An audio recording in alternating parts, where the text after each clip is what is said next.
जय हिंद साथियों, आप सभी का बहुत बहुत स्वागत है सिबेई क्लासेस में। कल के वीडियो में हम लोग विज्ञान का सेट 1 में 50 क्वेश्चन तक देख लिया था। आज हम लोग उसके आगे वाले क्वेश्चन को देखेंगे। क्वेश्चन नंबर 51 है, प्रदूषण मुक्त ऊर्जा होता स्रोत है। तो प्रदूषण मुक्त ऊर्जा स्रोत कौन कौन है? पवन ऊर्जा, सौर ऊर्जा, जल वैद्युत ऊर्जा या फिर इनमें से सभी। तो प्रदूषण मुक्त ऊर्जा जो है इनमें से सभी हो जाएगा। निम्नलिखित में किस हाइड्रोकार्बन में कार्बन कार्बन परमाणु के बीच 3 आबंध होता है? तो 3 आबंध किस में होता है? एल्काइन में होता है। तो यहाँ पे खोजना है ऑप्शन ए, ऑप्शन बी, सी और डी में कि कौन सा एल्काइन समूह का है। तो एल्काइन समूह में कार्बन के दोगुने से 2 हाइड्रोजन कम होता है ट्रिपल बॉन्ड में। तो यहाँ पर देखते हैं 3 दूना 6 प्लस 2 हो जा रहा है, यानी ये नहीं होगा। यहाँ पर 3 दूना 6 माइनस 2 है, यानी ये सही हो जाएगा, ऑप्शन बी सही होगा। निम्नांकित में कौन सा यौगिक एरोमेटिक यौगिक है? ऑप्शन ए है मीथेन, ऑप्शन बी है प्रोपेन, ऑप्शन सी है ब्यूटेन, ऑप्शन डी है बेंजीन। तो बेंजीन जो होता है वो एरोमेटिक होता है, एरोमेटिक यौगिक। तो ऑप्शन डी सही हो जाएगा। उच्च वसीय अम्लों के सोडियम लवण कहलाते हैं अपमार्जक, साबुन, प्लास्टिक या फिर रबर। तो क्या कहलाते हैं? तो उच्च वसीय अम्लों के लवण जो है वो साबुन कहलाते हैं, ऑप्शन बी सही हो जाएगा, साबुन। एक कक्षा में इलेक्ट्रॉनों की अधिकतम संख्या होती है, तो किसी कक्षा में इलेक्ट्रॉनों की अधिकतम संख्या 2n² होती है, ऑप्शन सी सही हो जाएगा, 2n²। साइटोन का आकार होता है, कैसा होता है साइटोन का आकार? ताराकार होता है या फिर गोलाकार होता है या फिर त्रिभुजाकार होता है या फिर इनमें से कोई नहीं। तो साइटोन का जो आकार होता है वो गोलाकार होता है, ऑप्शन बी सही हो जाएगा, गोलाकार। निम्नांकित में कौन एक पादप हार्मोन नहीं है? तो पादप हार्मोन कौन नहीं है?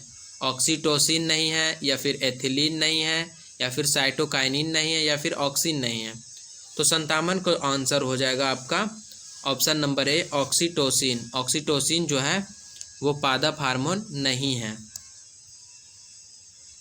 यूरिया रक्त में कहाँ प्रवेश करता है?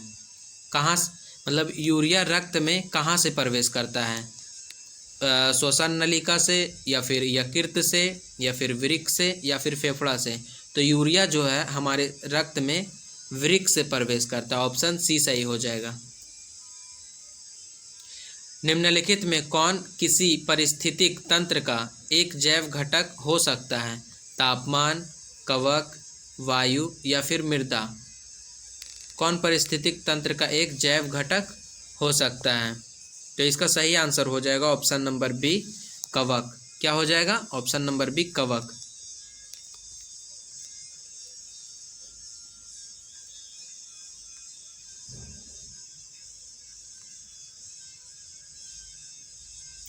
नर युग्मक तथा मादा युग्मक के संयोजन से बनता है, क्या बनता है? नर युग्मक और मादा युग्मक के संयोग से बीज बनता है, जायगोट बनता है या फिर शुक्राणु बनता है या फिर अंडाणु बनता है।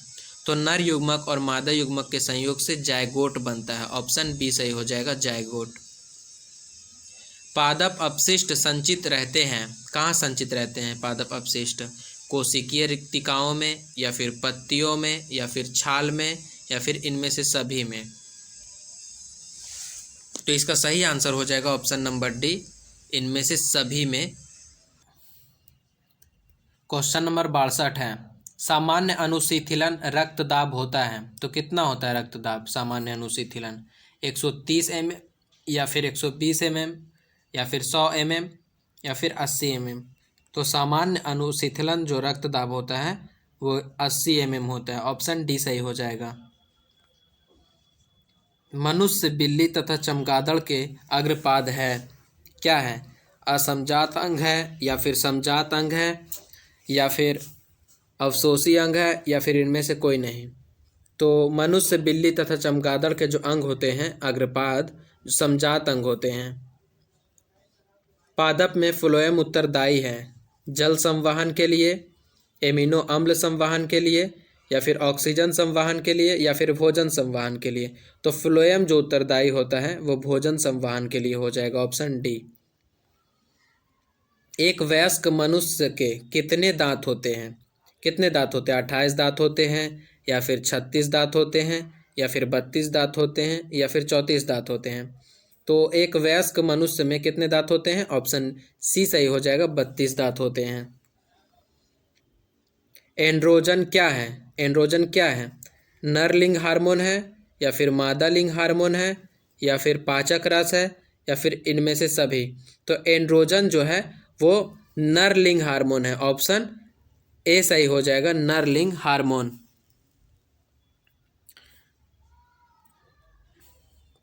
अगला क्वेश्चन है,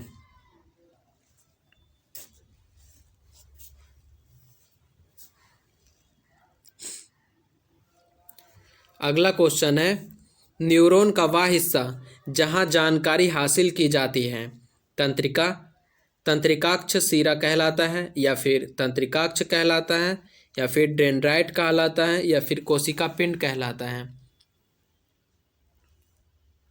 तो इसका सही आंसर हो जाएगा ऑप्शन नंबर सी, डेंड्राइट कहलाता है। क्या कहलाता है? डेंड्राइट कहलाता है। आनुवांशिकता का सिद्धांत किसने प्रस्तावित किया? लामार्क ने, या फिर चार्ल्स डार्विन ने, या फिर ग्रेगर जॉन मेंडल ने, या फिर इनमें से कोई नहीं। तो आनुवांशिकता का जो सिद्धांत दिया था वो मेंडल ने दिया था, ऑप्शन सी सही हो जाएगा, मेंडल। अगला क्वेश्चन है, प्रकाश संश्लेषण की प्रकाश अभिक्रिया निर्भर करती है जल पर, सूर्य की रोशनी पर, या फिर क्लोरोफिल पर, या फिर इनमें से सभी पर। तो प्रकाश संश्लेषण की जो प्रकाश अभिक्रिया निर्भर करती है इनमें से सभी पर निर्भर करती है, ऑप्शन डी सही होगा। गुर्दे में उत्पादित मूत्र मूत्राशय में जाता है, कैसे जाता है? मूत्र मार्ग से, या फिर मूत्र वाहिनी से, या फिर ए और बी दोनों, या फिर इनमें से कोई नहीं। तो गुर्दे में जो उत्पादित मूत्र मूत्राशय में जाता है वो ए और बी दोनों से जाता है, ऑप्शन सी सही हो जाएगा। रक्त क्या है? कोशिका है, पदार्थ है, उत्तक है, या फिर इनमें से कोई नहीं। तो रक्त जो है एक उत्तक है, ऑप्शन सी सही हो जाएगा, उत्तक। फूल में नर जनन अंग है, वर्तिका है, वर्तिकाग्र है, अंडाशय है, या फिर पुंकेसर है। तो फूल में जो नर जनन अंग होता है उसे पुंकेसर कहा जाता है, पुंकेसर है, option D. The origin of species किनके द्वारा लिखा गया है? ग्रेगर जॉन मेंडल के द्वारा, वीजमैन के द्वारा, या फिर चार्ल्स डार्विन के द्वारा, या फिर लामार्क के द्वारा।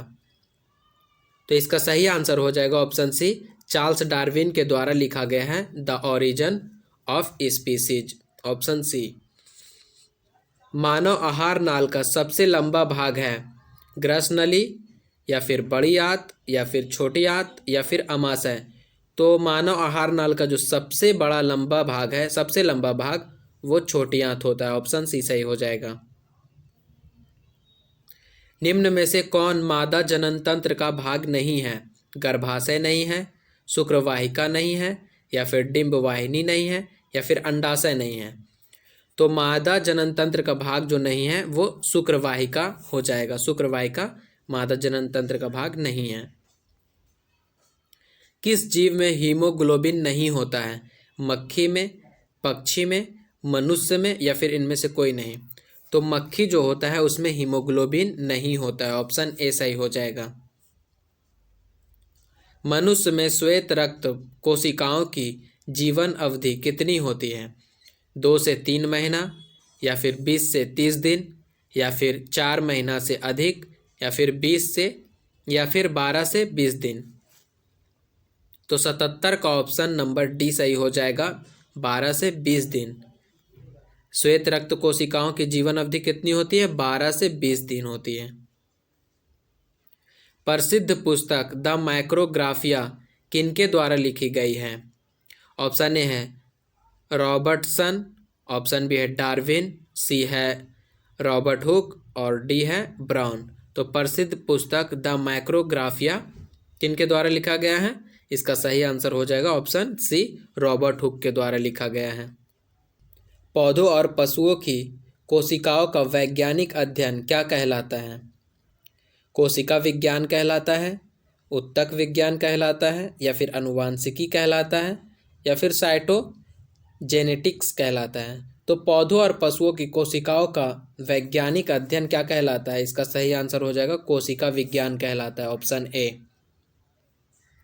पौधों में भोजन किस रूप में जमा होता है? ग्लूकोज में, या फिर स्टार्च के रूप में, या फिर प्रोटीन के रूप में, या फिर फैटी एसिड के रूप में? तो पौधों में भोजन जो संचित होता है वो ग्लूकोज के रूप में जमा रहता है, ऑप्शन ए सही हो जाएगा। और आपके वस्तुनिष्ठ आगे शॉर्ट टाइप क्वेश्चन दिया हुआ है, देख लीजिए। ये भौतिक का है। इसमें पहला क्वेश्चन है, सूर्य के प्रकाश के उन दो घटकों के नाम लिखिए जो हमें दिखाई नहीं देता है। दूसरा क्वेश्चन है, वैद्युत चुंबकीय प्रेरण से आप क्या समझते हैं? तीसरा क्वेश्चन है, नाभिकीय संलयन क्या है? चौथा क्वेश्चन है, उत्तल लेंस एवं अवतल लेंस में अंतर स्पष्ट करें। और पांचवा है, आँख की समंजन क्षमता से आप क्या क्या तात्पर्य है? और छठा है, बायोगैस संयंत्र क्या है? सातवां है, फ्लेमिंग के दाएं हाथ का नियम। और आठवां है, उपग्रह और ग्रह में अंतर। ऐसे करके आपके सारे क्वेश्चन दिए गए हैं यहाँ पे, शॉर्ट टाइप और लॉन्ग टाइप जो भी है।